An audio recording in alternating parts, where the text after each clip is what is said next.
7장의 관계대수 연산의 두 번째 종류, 관계 해석에 대해서 말씀드리겠습니다. 해석은 영어로 캘큘러스라고 부르는데요. 어떤 집합에 대해서 자기가 원하는 조건을 표현하는 그런 방식을 캘큘러스 해석의 방법이다 이렇게 얘기합니다. 이 해석이 일반 집합이 아니라 관계라고 하는 테이블로 표현되는 그런 집합이라고 해서 관계 해석이라고 부르는 거죠. 자, 예를 들어서 여러분들이 집합을 다룰 때 합집합, 교집합, 차집합 이런 식의 대수 연산자를 사용해서 집합을 다루는 그런 방식도 있지만, 내가 원하는 어떤 집합이 X라고 하는 원소들의 집합인데, 이 X는 자연수의 원소다. 자연수를 I라고 보통 표현하죠. 그러면 자연수의 원소다. 그리고 이것이 1과 5 사이에 있다. 이런 식으로 집합을 표현하는 방식이 있죠. 중학교 수학책에 보니까 이것을 조건제시법이다 이렇게 부르던데, 내가 원하는 집합의 조건을 이렇게 제시해서 집합을 표현하는 방법. 자, 이거는 이제 우리가 1, 2, 3, 4, 5라고 하는 이런 5개의 원소를 가지고 있는 집합에 대한 조건 제시법의 표현 방법이죠. 네, 이런 방법이 집합에 대한 해석 방법인데, 이것을 관계 데이터베이스의 릴레이션, 관계를 다루는데 사용하는 것, 이걸 관계 해석이라고 부릅니다. 자, 예를 들어서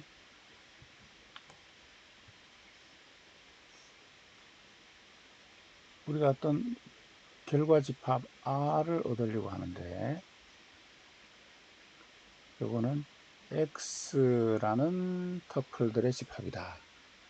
이 X가 결과 터플들의 집합이다. 근데 이 X는 학생 테이블의 원소예요.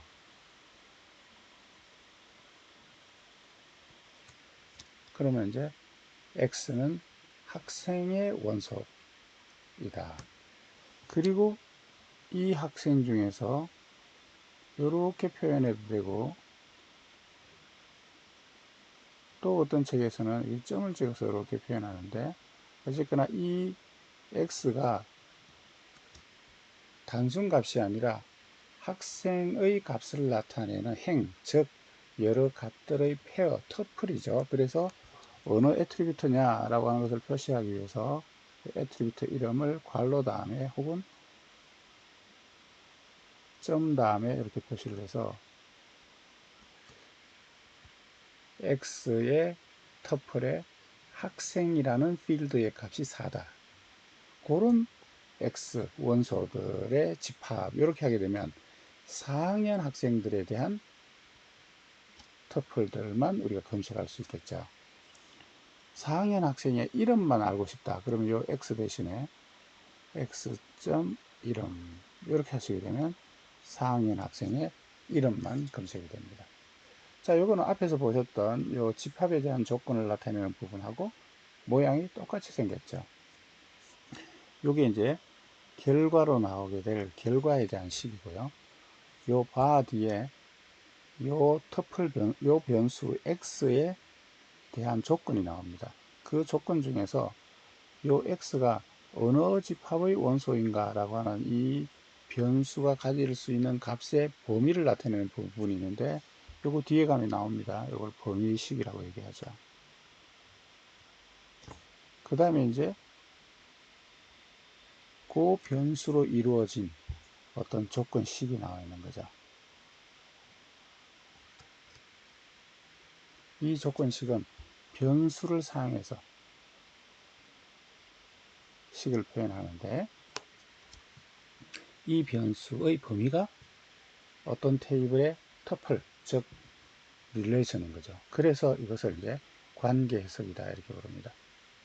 요거는 이제 우리가 초중고 시간에 배우던 집합에 대한 어떤 수학적인 표기법을 따라서 이제 표현한 것이고, 이렇게 해놓으니까 너무 수학적이고 좀 이론적으로 보이니까 이것을 사람들한테 좀 친숙하게 표현하도록 하기 위해서 select라고 한 다음에 이 결과에 나와 있는 요거 있죠. x.이름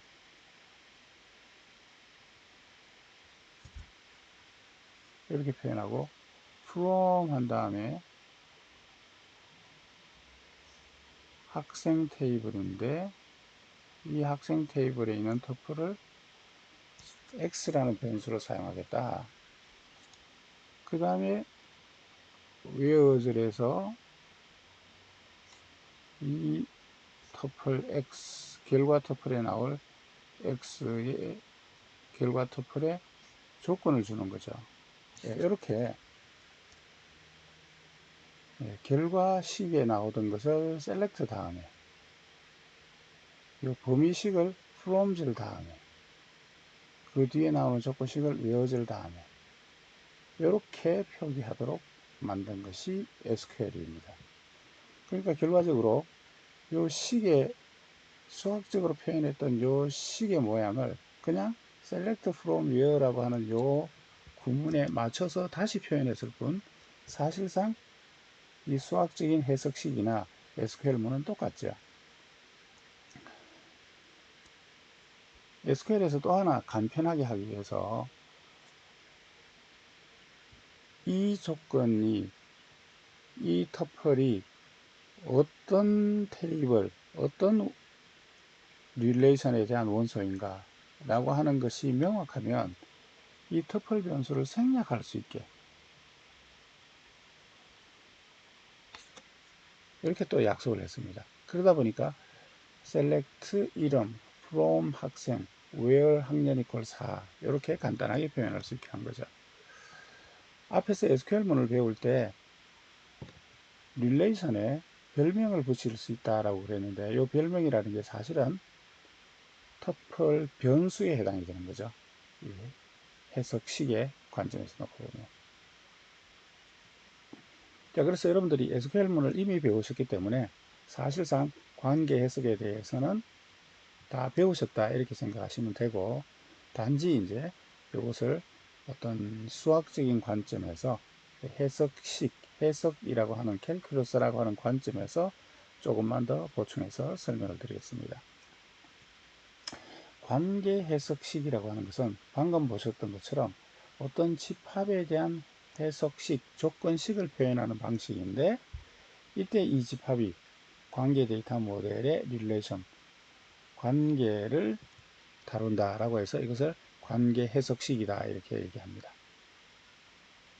이 해석식에서는 변수를 이용해서 식을 표현하게 되어 있는데 이 변수가 릴레이션을 대상으로 하는 이 변수의 범위가 릴레이션이 변수의 범위다 라고 해서 관계 해석이다 또는 관계 해석식이다 이렇게 부릅니다. 이 관계 해석식, 해석식의 방법은 내가 원하는 결과에 대한 조건을 명시할 뿐 어떤 식으로 수행해야 된다라고 하는 연산자의 순서가 없어요. 순서가 표시되어져 있지 않고 내가 무엇을 원하는가, 내가 원하는 것이 무엇인가 라고 하는 것만 표현합니다. 그래서 이것을 비절차적 방식이다 이렇게 얘기합니다. 거기에 비해서 관계대수 연산은 그 연산을 어느 것을 먼저 하고 어느 것을 나중에 하고 하는 순서가 있어요. 그래서 관계대수는 절차적 언어다 이렇게 얘기하죠. 이게 절차적이냐 아니냐라고 하는 이것이 관계대수와 관계해석의 중요한 차이점 중에 하나입니다.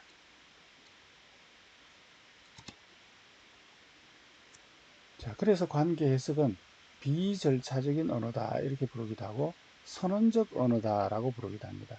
내가 원하는 결과집합이 무엇이다 라고 하는 그것의 조건만 명시 선언할 뿐 어떤 방법, 어떤 절차로 해야 된다라고 하는 것이 표시가 되지 않는다. 그래서 선언적 언어다 혹은 비절차적 언어다 이렇게 얘기합니다. 거기에 비해서 관계대수는 연산으로 이루어져 있는 식이죠. 연산자로 이루어져 있는 식이죠. 그 연산자의 연산을 어떤 순서로 해야 되는가라고 하는 것이 대수식의 순서가 들어 있습니다. 그리고 그 식을 만들 때 순서를 고려해서 식을 만들어야 되죠. 그런 점에서 관계대수 언어는 절차적 언어다 이렇게 얘기합니다.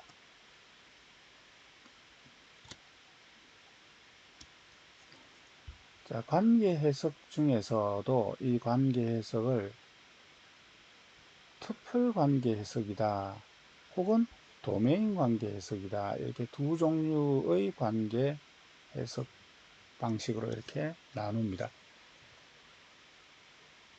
관계 해석은 변수라고 하는 것을 사용해서 식을 표현하게 되어 있는데 이 변수가 의미하는 바, 즉 변수의 범위가 투플이냐 그러면 투플 관계 해석이다 이렇게 부르고요.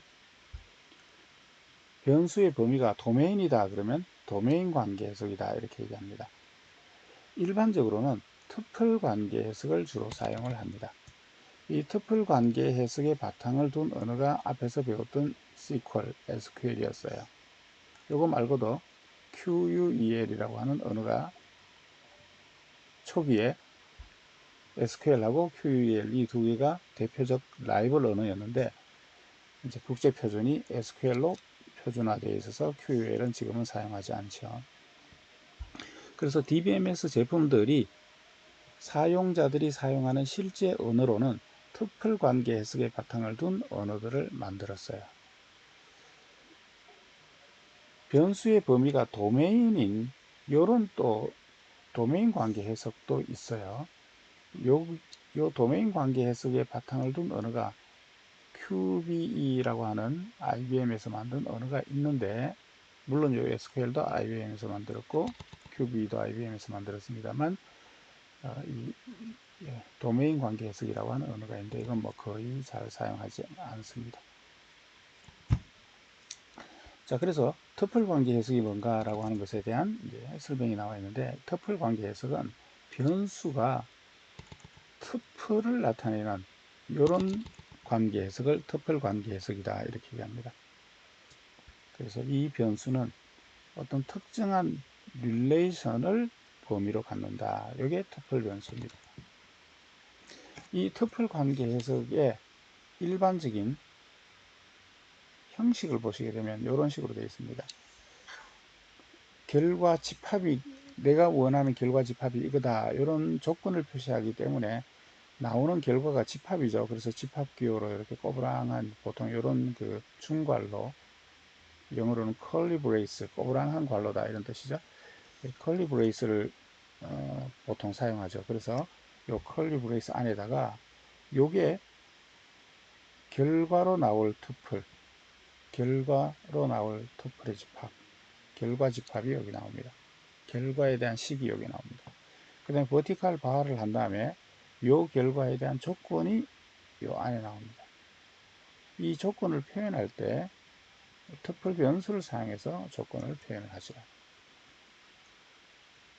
그래서 이 const t라고 하는 것은 t를 포함해서 표현한 조건식을 나타내는 것입니다.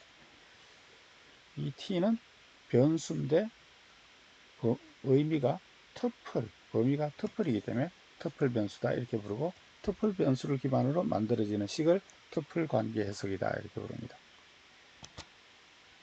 자, 여기 예제를 하나 보시면 $50,000 이상의 급여를 받는 사원의 이름과 성을 검색하시오 이렇게 되어 있습니다. 자, 그러면 요걸 투플 관계 해석식으로 표현을 해보면 요 집합 기호 괄호에다가 내가 원하는 것이 결과 투플의 first name과 last name이니까 t.fname, t.lname의 집합이다. 이렇게 결과에 포함될 결과식을 여기다 표시하고요. 우리가 원하는 것이 last name과 first name만 필요하기 때문에 이 결과 투플 t의 fname과 lname 애트리뷰트만 결과에 포함시키자. 조건이 뭐냐 하면 이 t라고 하는 변수의 범위를 일단 줘야 됩니다. 원래는 이제 이렇게 표현을 하는데 t는 employee라고 하는 릴레이션의 원소다. 보통 이렇게 표현하는데 요 기호가 폰트가 좀 특수 폰트니까 요걸 좀 이제 쉽게 타이핑 하려고 employee 한 다음에 변수를 여기 이름 뒤에 이렇게 넣었는데 이건 수학적으로 이렇게 표기하는 부분이다 이렇게 생각하면 됩니다. 그러니까 t는 employee라고 하는 릴레이션의 원소다. 그리고 t.salary가 5만보다 크다. 이렇게 하게 되면 원하는 질의에 대한 터플 관계 해석식을 만들 수 있습니다. 이 조건 중에 보면 employee t라고 이렇게 되어 있는 부분이 있는데 이거는 t라는 터플 변수의 범위 릴레이션이 뭐다, 범위가 뭐다라고 하는 것을 보여주는 겁니다. 여기 지금 표현된 것은 터플 관계 해석 방식으로 표현을 한 건데, 만약에 이것을 관계 대수로 표현했다고 치면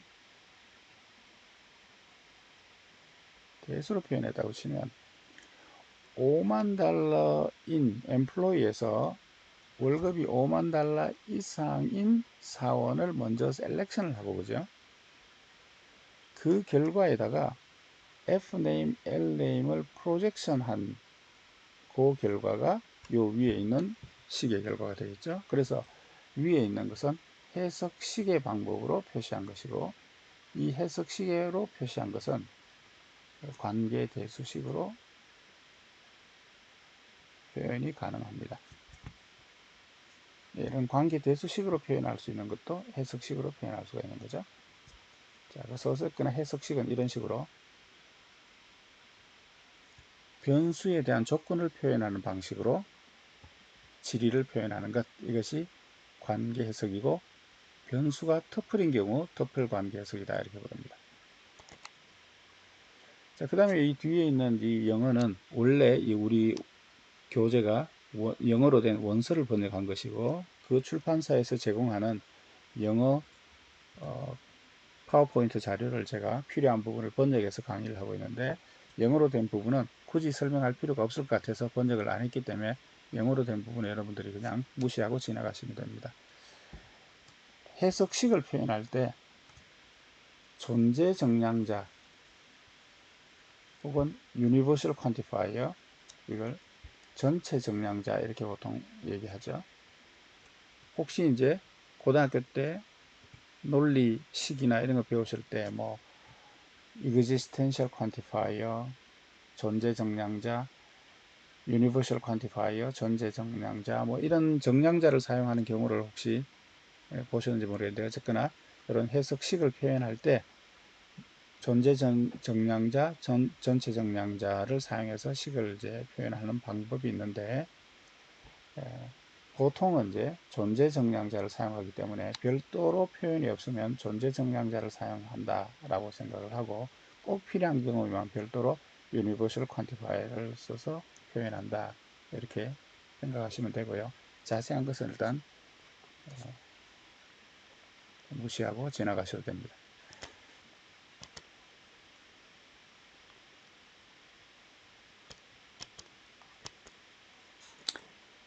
자, 아까도 말씀드린 것처럼 실제 사용자들이 사용하는 데이터베이스 언어, SQL이라고 하는 언어가 있고, 이 SQL이라는 언어 말고도 여러 종류의 언어들이 있습니다.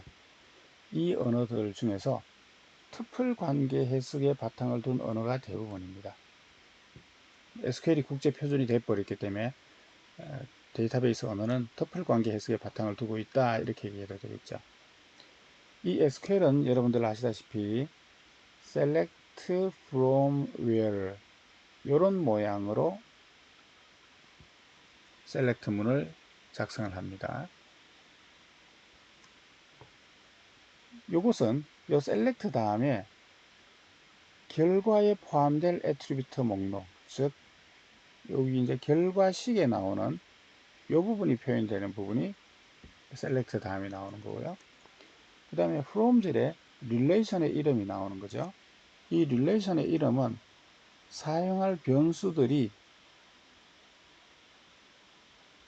어느 릴레이션에 속하느냐,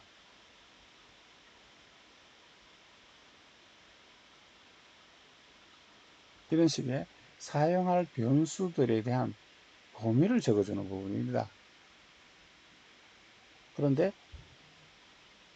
어느 애트리뷰트가 어느 릴레이션에 속하는 것인가 하는 것이 명확하면 굳이 이 터플 변수를 사용을 안 해도 이게 어느 릴레이션에 대한 터플에 대한 조건인가 하는 것이 표시가 되니까 이제 요것을 요 터플 변수를 생략할 수 있었죠. 그렇지만 거기서 사용되는 변수들이 어느 릴레이션이다 라고 하는 것을 꼭 표시를 해줘야 되기 때문에 프롬젤에 릴레이션에 이렇게 이름이 들어있었던 거죠. 그 다음에 웨어젤에는 이제 이 변수들에 대한 어떤 조건,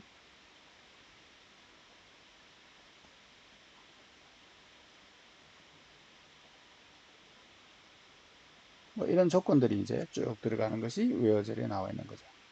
자, 그래서 요 수학적인 모양이 좀 불편하니까 마치 자연스러운 영어 문장처럼 사용하게 모양만 살짝 바꿔 놓은 것. 이게 그 SQL 언어죠. 그러다 보니까 이 SQL 언어는 터플 관계 해석에 주로 바탕을 두고 있는 언어다. 이렇게 하는 것이 맞겠죠. 그렇지만 사용의 편의를 위해서 이 SQL 문장 안에는 그 언어 안에는 관계 대수 연산도 추가로 포함을 하고 있다라고 하는 거죠.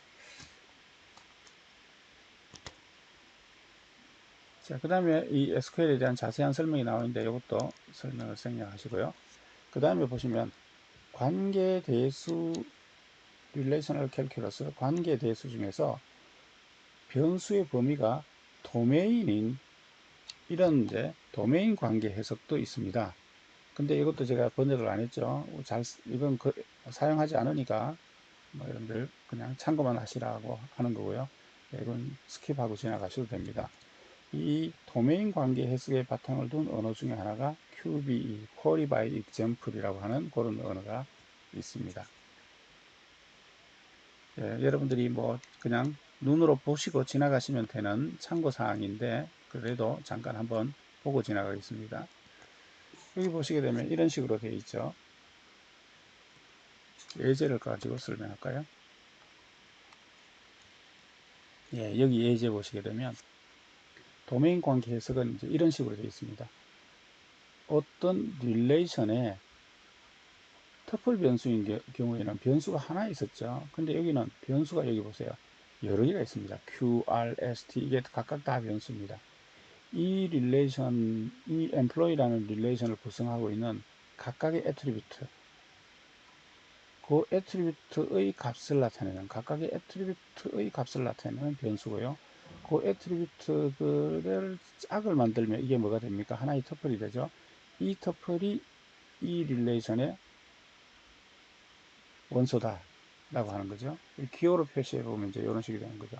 Q의 값, R의 값, S의 값, T의 값, U의 값 이렇게 이 값의 페어가 그러면 하나의 터플이 되는 거죠. employee라고 하는 릴레이션의 원소다. 하나의 터플이다라는 거죠. 그렇게 되면 이제 이 하나의 터플에 각각의 값을 나타내는 변수가 있는 거죠. 그래서 각 열의 값을 나타내는 애트리뷰트의 값을 나타내는 변수가 된 거죠. 그러니까 이 변수의 범위는 그 애트리뷰트의 도메인이 되는 거죠. 그래서 그 변수의 범위가 도메인이다. 그래서 도메인 캘큘러스, 도메인 관계 해석이다. 이렇게 부르는 거죠. 이렇게 하게 되면 그 다음에는 어떤 터플에 무슨 애트리뷰트가 무슨 값을 갖는다. 이렇게 조건이 표현될 필요 없이 여기 바로 변수가 이렇게 나오게 되는 거죠. Q라는 변수는 특정 애트리뷰트의 값이니까 Q가 요구고 R이 요구고 S가 요구고 이런 식으로 조건을 줄 수 있습니다. 만약에 터플 변수 하나를 사용했으면 x. 무슨 애트리뷰트의 값이 정원이고 x. 무슨 애트리뷰트 값이 b고 이렇게 표현했을 텐데 이 전체를 하나의 변수 x로 표현하지 않고 각각을 변수로 표현했기 때문에 이 조건식이 이런 식으로 각 도메인 즉 특정 애트리뷰트를 표현하는 변수를 사용해서 조건을 표현할 수 있다. 이게 도메인 캘큘러스입니다. 자, 여기까지만 알고 그냥 지나가도록 하겠습니다. 이걸 바탕으로 두고 있는 언어 QBE라고 하는 게 하나 있는데, 이것의 특징은 뭐냐 하면 그래피컬한 언어입니다. select from where 이런 식으로 텍스트 형태로 된 것이 아니고, 여기 보시는 것처럼 예, 요 도메인 캘큘러스를 이런 식의 수학적 식으로도 표현이 가능합니다만, 이걸 바탕으로 두고 만들어진 언어 QB는 이렇게 그래피컬하게 사용합니다. 요 릴레이션에 스키마가 있죠. 요 릴레이션의 템플릿에다가 여기 지금 이제 각 애트리뷰트에 조건을 준 부분입니다. 조건을 주면 나머지는 이게 변수예요.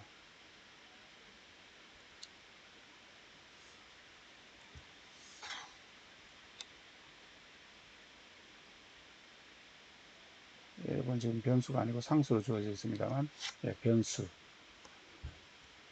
요 앞에 P가 있는 것을 프린트 한다는 뜻인데, 이제 요 값을 출력한다, 뭐 이런 뜻인데, 어쨌거나 이런 식으로, 요런 틀에 맞춰서 질의를 하도록. 요걸 조건으로 주고, 여기다가 변수를 주면서 앞에다가 프린트하라, 이렇게 한 거죠. 이런 식의 어떤 표를 화면에 띄워놓고, 거기다가 어떤 조건을 채워서 사용하는 그래피컬한 방식의 언어, 이게 QBE라고 하는 언어입니다.